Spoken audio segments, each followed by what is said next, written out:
రాత్రిపూట ఆకాశం వైపు చూసినప్పుడు ఆ మినుకుమినుకుమనే చుక్కల వెనుక ఏముంటుంది అని ఎప్పుడైనా అనిపించిందా?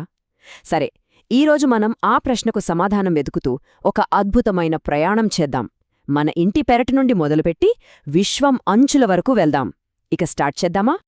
సరే, మన ప్రయాణాన్ని ఒక సింపుల్ క్వెశ్చన్తో స్టార్ట్ చేద్దాం. రాత్రిపూట ఆకాశం నిండా నక్షత్రాలుంటాయి కదా, మరి పగలయ్యేసరికి అవి ఎక్కడికి పోతాయి? ఈ చిన్న ప్రశ్నకు సమాధానం మనల్ని విశ్వంలోని ఎన్నో పెద్ద పెద్ద రహస్యాల వైపు నడిపిస్తుంది. ఆన్సర్ మన కళ్ల ముందే ఉంది, మన సూర్యుడిలో. చూడండి, నక్షత్రాలనేవి వాటికవే వెలుగును వేడిని పుట్టిస్తాయి.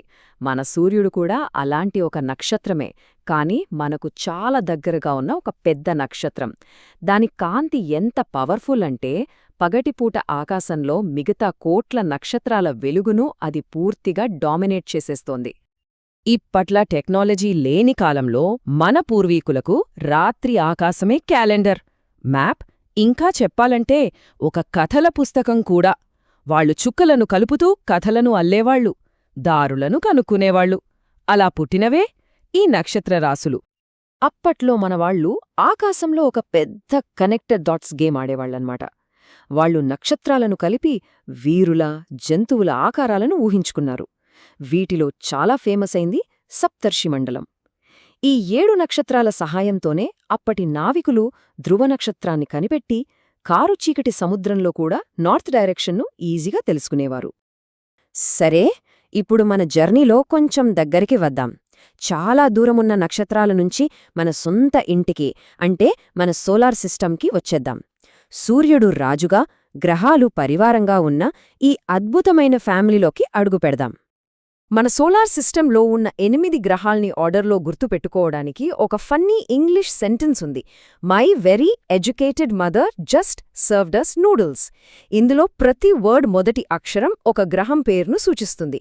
Mercury, Venus, Earth, Mars, Jupiter, Saturn, Uranus, Neptune. ఈ టేబుల్ చూస్తే మన సోలార్ సిస్టమ్ ఎంత వెరైటీగా ఉందో అర్థమవుతోంది. బుధుడి మీద ఒక ఇయర్ అంటే జస్ట్ 88 రోజులే. కానీ అదే నెప్ట్యూన్ మీద బర్త్డే చేసుకోవాలంటే ఏకంగా 164 ఏళ్లు ఆగాలి. ఆలోచించండి. ఇక బృహస్పతి, శనిగ్రహాలకైతే డజన్ల కొద్ది చంద్రులున్నారు. మన సోలార్ సిస్టంలో భూమికి ఒక ట్విన్ సిస్టర్ ఉందని తెలుసా? అదే వీనస్. సైజులో, షేప్లో దాదాపు మన భూమిలాగే ఉంటుంది. అందుకే సైంటిస్టులు దీన్ని ఎర్త్స్ ట్విన్ అని పిలుస్తారు. కానీ జాగ్రత్త, ఈ కవల సోదరి చాలా అంటే చాలా వేడిగా ఉంటుంది. ఇప్పుడు నేను చెప్పబోయే ఫ్యాక్ట్ వింటే మైండ్ బ్లాక్ అవడం ఖాయం. మన సూర్యుడు ఎంత పెద్దో తెలుసా? ఏకంగా 13 లక్షల భూమిలను తనలో పట్టించుకోగలడు. అంటే మన భూమి ఒక గోరి అయితే సూర్యుడు ఒక పెద్ద ఫుట్బాల్ అన్నమాట. అన్బిలీవబుల్ కదా? సరే, విశ్వమంతా తిరిగి వచ్చాం కదా, ఇప్పుడు మన ఇంటికి, మన భూమికొద్దాం. ఇన్ని కోట్ల గ్రహాలుండగా మన ప్లానెట్ మీదే జీవం ఎందుకుంది? భూమిని ఇంత స్పెషల్గా, ఇంత బ్యూటిఫుల్గా మార్చే సీక్రెట్ ఏంటి? భూమి మీద లైఫ్ అనేది ఒక అద్భుతమైన డాన్స్ లాంటిది. ఇందులో 4 మెయిన్ డాన్సర్స్ ఉన్నారు. శిలావరణం అంటే నేల, జలావరణం అంటే నీరు, వాతావరణం అంటే గాలి, ఇంకా జీవావరణం అంటే మనమంతా. ఈ 4 కలిసికట్టుగా పర్ఫెక్ట్గా పనిచేయడం వల్లే మన గ్రహం జీవంతో కలకరలాడుతోంది. మనం పీల్చే గాలి కూడా ఒక పర్ఫెక్ట్ వంటకం లాంటిది. ఇందులో 78% నైట్రోజన్ ఉన్నా మనకు ప్రాణం పోసే ఆక్సిజన్ మాత్రం కేవలం 21%. ఈ బ్యాలెన్స్ కొంచెం అటు ఇటు అయినా భూమి మీద లైఫ్ అసాధ్యం. ప్రకృతి ఎంత అద్భుతంగా ఈ బ్యాలెన్స్ని కాపాడుతుందో కదా. మన రాత్రి ఆకాశానికి రాజు మన చందమామ. అది భూమి చుట్టూ తిరగడానికి, తన చుట్టూ తాను తిరగడానికి సేమ్ టైం అంటే 27 రోజులు పడుతుంది. అందుకే మనకు ఎప్పుడూ చందమామ యొక్క ఒకే సైడ్ కనిపిస్తుంది. ఇక 1969లో నీల్ ఆర్మ్స్ట్రాంగ్ చంద్రునిపై అడుగుపెట్టి మనందరి కలను నిజం చేశారు.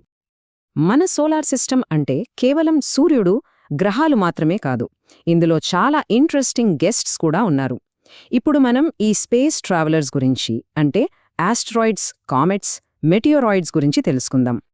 ఆస్ట్రాయిడ్స్ని మన సోలార్ సిస్టమ్ కట్టేటప్పుడు మిగిలిపోయిన ఇటుకలు అనుకోవచ్చు.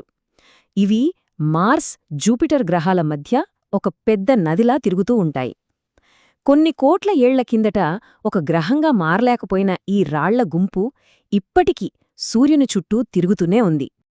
మనం అప్పుడప్పుడు ఆకాశంలో నక్షత్రం రాలింది అని చూస్తాం కదా, అవి యాక్చువల్గా స్టార్స్ కాదండోయ్, అవి ఉల్కలు. ఈ చిన్న రాతి ముక్కలు భూమి అట్మాస్ఫియర్లోకి హై స్పీడ్తో ఎంటర్ అయినప్పుడు గాలి రాపిడికి మండిపోయి అలా మెరుపులా కనిపిస్తాయి. తోకచుక్కలు అంటే స్పేస్లో తిరిగే పెద్ద పెద్ద ఐస్ బాల్స్ అన్నమాట. అవి సూర్యుడికి దగ్గరగా వచ్చినప్పుడు వాటిలోని మంచు కరిగిపోయి ఒక అందమైన తోకనే ఏర్పరుస్తోంది. ఫేమస్ హేలీ తోకచుక్క ప్రతి 76 ఏళ్లకు ఒకసారి మనల్ని పలకరించి వెళ్తుంది.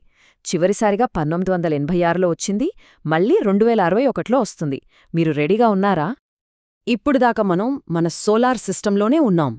ఇప్పుడు ఊపిరి బిగపట్టుకోండి, ఎందుకంటే మనం మన ఇంటి హద్దులు దాటి అనంత విశ్వంలోకి అడుగుపెట్టబోతున్నాం.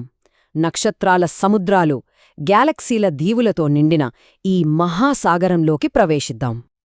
మనముండే గ్యాలక్సీ పేరు పాలపుంత లేదా మిల్కీవే. ఇది ఒక పెద్ద స్టార్ సిటీ అనుకోండి.